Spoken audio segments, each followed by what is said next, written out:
Olá, se você não me conhece, eu sou Meire J. Costa, estou sempre vindo aqui bater um papinho para a gente falar sobre espiritualidade, né? Sobre mundo extrafísico, o que acontece nos bastidores aqui desse mundo. Então, e hoje a gente vai falar um pouquinho sobre maledicência e fofoca.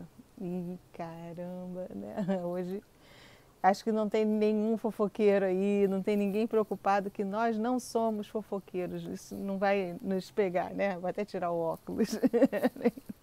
Melhor, olho no olho, vamos bater um papo sério. Então, e a gente vai falar um pouquinho, é óbvio que aí eu estou falando de espiritualidade, muita gente vai pensar, é óbvio que você fazer fofoca, você fazer maledicência não é uma coisa legal, não é uma coisa bacana, que atrai coisas ruins para a sua vida, né? Acho que um papo aqui entre a gente que curte essas coisas de espiritualidade, a gente já está mais do que careca de saber sobre tudo isso. Mas o que eu vim falar com vocês hoje é sobre mostrar isso numa outra ótica, né? O que realmente a gente não consegue enxergar, porque desde de pequenininho a gente é acostumado não só com isso, mas com muitas outras coisas. Ai, não faz isso porque isso faz mal. E por que faz mal, né? Então, e dentro da espiritualidade, muita coisa a gente não tem noção realmente de como as coisas acontecem. Então a gente ou repete por crença, porque falam pra gente que é assim e a gente passa a acreditar daquela forma, ou a gente repete pelo temor também, né? Porque aí a gente acredita que vai fazer mal e tal, e na verdade a gente não consegue ainda ter a real compreensão de como as coisas acontecem, como se dá aquele processo realmente. Então a maledicência e a fofoca está muito ligadinho aí nisso que eu estou falando de bastidores, sabe? Tem pessoas que fazem fofoca, que falam da vida dos outros e por maldade mesmo, que às vezes um comentário malicioso no meio de outros colegas para denigrir aquela pessoa, mas não sabe, na verdade, o que ela está atraindo para ela com aquilo, né? Não é o fato do crime e castigo, que você não está sendo legal, que Deus vai punir, não é isso. Se a gente tivesse, se todo mundo conseguisse ver o mundo extrafísico, gente, cada um de nós temos os nossos amigos e inimigos invisíveis. Né? Nós temos consciências extrafísicas aqui ao nosso redor. Quando eu falo consciências extrafísicas, para que todos possam entender, são espíritos, são seres que estão vibrando numa outra dimensão. Então, alguns de nós têm desencarnados, a maioria de nós tem desencarnados, seres que já foram nossos parentes, já foram nossos amigos em outras encarnações e que nos acompanham por afinidade, estão lá na erraticidade, ainda não reencarnaram e ficam próximos de nós. A maioria, né? Tem um avô, um tio, um pai, mãe e tal, que desencarnou e fica junto. Alguns têm seres amigos de longas datas, que estão um pouquinho num outro estágio e que ficam próximos, que a gente chama de anjos da guarda, mentores e tal. Então, também temos esses protetores ao nosso redor. Esses são ótimos, porque eles já estão mais evoluídos um pouquinho. Né? Alguns têm espíritos amigos, mas que não são tão evoluídos, que por afinidade, pelo padrão como vibra, atraem a amizade, como nós atraímos aqui. Eu sempre falo que lá é continuação daqui. Então, se você é envolvido com uma turma da pesada aqui, né, do mesmo jeito, a turma que te acompanha espiritualmente é da pesada também. Então, cada um de nós aqui, nós temos os nossos amigos invisíveis, né? Aqueles que têm estima pela gente ou interesse, seja lá qual for, está aqui nos acompanhando. No momento que você faz uma fofoca, uma maledicência, né? Que você começa a falar mal de uma pessoa para outra, e essa pessoa não está presente, você acha que ela não está presente, que ela não está ouvindo, no momento que você fala dessa pessoa, você está evocando essa pessoa, né? O teu pensamento está se direcionando para aquela pessoa. Do mesmo jeito que muita gente evoca desencarnados, nós evocamos encarnados o tempo todo e a gente nem percebe, nem se dá conta disso. Você ligar o teu pensamento já é uma evocação. Muitas vezes essa pessoa, ela não percebe, ela está no dia a dia, ela está aqui, né? encarnada, então ela não está nem se tocando do que está acontecendo ao redor dela. Ela não tem essa sensibilidade, então alguns percebem, viu? Eu já fiz um vídeo aí falando das orelhas ardendo, quando falam da gente, a gente escuta, sente a orelha esquerda é mal, a orelha direita é bem. Isso daí, mas isso são sinaléticas que a gente vai desenvolvendo intrinsecamente. Então, no meu caso, funciona assim. Isso não quer dizer que seja para todo mundo. E aí, essa pessoa, quando ela é evocada, as companhias espirituais dela também são. Então, se você começa a falar mal de fulano, e esse fulano tem companhias espirituais ruins ou boas, você não sabe, essas companhias, no momento que você fala do fulano, muitas vezes elas já ficam de orelha em pé. Opa, peraí, né? E aí, dependendo do que você fala, e se for prejudicar o fulano, essa companhia espiritual compra briga e vem atrás de você. Olha só. A gente nem se dá conta do que acontece, mas do lado de lá há uma facilidade muito grande de comunicação mental, principalmente com o lado de cá. Não é uma facilidade de comunicação, uma facilidade de percepção. Se comunicar, nem sempre eles conseguem se comunicar, mas perceber o que está acontecendo aqui é quase que instantâneo.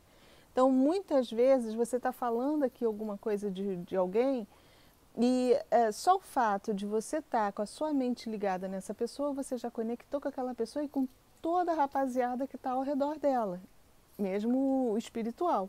Aquela rapaziada que você não sabe que ela tem acompanhando, né? E aquela rapaziada toda, mesmo que eles tenham dificuldade de se comunicar do lado de cá, mas eles têm essa percepção e já vem. Muitas vezes aquela pessoa ela traz amigos, companhias espirituais muito presas a ela. Processos às vezes até obsessivos, muita coisa que a gente não sabe. Num caso de processo obsessivo, os inimigos estão nem aí, né, para que fale mal. Mas às vezes aquela pessoa ali, ela não necessariamente aqueles espíritos mais baixos que vibram ao redor dela são inimigos dela. São amigos, são parceiros, a gente não sabe como aquela pessoa vibra, né? E aí compra a briga, vem para o seu lado e começa a infernizar a sua vida, começa a fazer com que as coisas que você está querendo realizar não se concretize, porque eles vão perturbar. Como é que eles perturbam? Influenciando as pessoas que estão ao seu redor. Muitas vezes você fazendo maledicência ou fazendo fofoca, você traz a discórdia para dentro da sua casa sem nem saber. Por quê? Aqueles espíritos que acompanhavam o fulano e que compraram a briga dele, que ficaram aborrecidos pelo que você estava falando, vem para dentro da sua casa e começa, às vezes ele não atinge você, mas atinge quem está próximo. E aí vem trazer mesmo a picuinha, a discussão para dentro da tua casa. Então, assim, é muito importante a gente ter noção do que às vezes um ato bobo nosso possa acarretar. Passando um helicóptero, né? Como a gente não consegue enxergar o lado de lá, muitas vezes a gente dá muita bobeira desnecessária. Então, a maledicência e a fofoca, gente, não é que faça mal porque é uma coisa feia, como nos ensinaram, né? Ah, é feio fazer fofoca, é feio e perigoso. É muito perigoso você falar mal da vida dos outros, sabe? Eu sei que é engraçado até a gente falar isso, muita gente escuta e vai dizer, ai, bobeira. Tá, arrisca, né? Arrisca. Começa a observar também, às vezes, quando a tua vida der cambalhota, né? Começar a dar tudo errado. Observa o que você anda fazendo, como você está interagindo com as pessoas, como você vem procedendo. Gente, tudo é consequência, assim. Às vezes a gente não se dá conta das besteiras que nós estamos fazendo. E a fofoca e a maledicência é uma delas, que muita gente aí acaba atraindo inimigos sem nem saber que eles estão operando nas vidas, porque ficou de bobeira aí falando mal da vida dos outros, né? Então, assim, é tempo da gente realmente crescer, da gente ter noção do que se passa espiritualmente, o que se passa nos bastidores. Não é tempo só da gente acreditar que isso faz mal e ponto. É tempo da gente compreender mesmo. E essa compreensão vai fazer com que aos pouquinhos a gente comece a sair fora de toda essa frequência das emoções ruins, das reações negativas, né? Então, crescimento, gente, crescimento. O conhecimento traz o crescimento. Enquanto a gente ficar nessa só de acreditar porque falaram, porque disseram que é ruim, nada rola, né? Então é tempo da gente entender bem e prestar muita atenção em tudo que a gente faz. Porque na maioria das vezes a gente não está atingindo só aquela pessoa que está encarnada. A gente está mexendo com ela, achando que ela não está sabendo, né? Que muitas coisas que a gente fala, que a gente faz, às vezes a gente acha que aquela pessoa não vai saber. Mas, em compensação, você está mexendo também com pessoas que sabem muito bem o que você está fazendo, o quanto você está prejudicando aquela pessoa, e aí a briga é comprada e você se lasca. Bom, aviso dado, viu? É a gente policiar. Com isso eu não estou dizendo que às vezes eu também não escorregue, que eu sou aqui a perfeitona, não é isso, né? A gente escorrega. Quantas vezes a gente fala mesmo, acontece. Mas o mais importante é a gente saber o que está fazendo e aí depois prestar atenção do que aquilo possa ter acarretado e de repente até tentar se recompor, não, se reconciliar com aquela pessoa de uma forma até mental mesmo, pedir desculpa, né? Pensar, mandar boas vibrações, dizer, pô, caramba, errei, foi mal, não deveria ter feito isso e tentar reverter todo esse processo até que você não fale pessoalmente com a pessoa, mas em pensamento. Você tentar mandar boas energias, porque aí do mesmo jeito os amigos espirituais vão perceber que você se retratou, que foi um deslize e na maioria das vezes relevam também, se não forem muito mauzões. Então cuidado que tem aqueles que não relevam não, que é como aqui, não tem também os que não perdoam? Tem muita gente que não perdoa não, que a gente faz, pede desculpa e a pessoa não perdoa, cada um no seu estágio, né? Por isso que a gente tem que tomar muito cuidado com tudo que a gente fala, com tudo que a gente faz, porque a repercussão não é só aqui nesse plano, a gente tem repercussão do lado de lá. Só a gente saber como a coisa acontece, a gente já vai andando, vai pisando com mais cuidado, ok? Gente, estou sempre tentando ajudar aí, dar as dicas. Mais uma vez, muito obrigada e fiquem com a luz.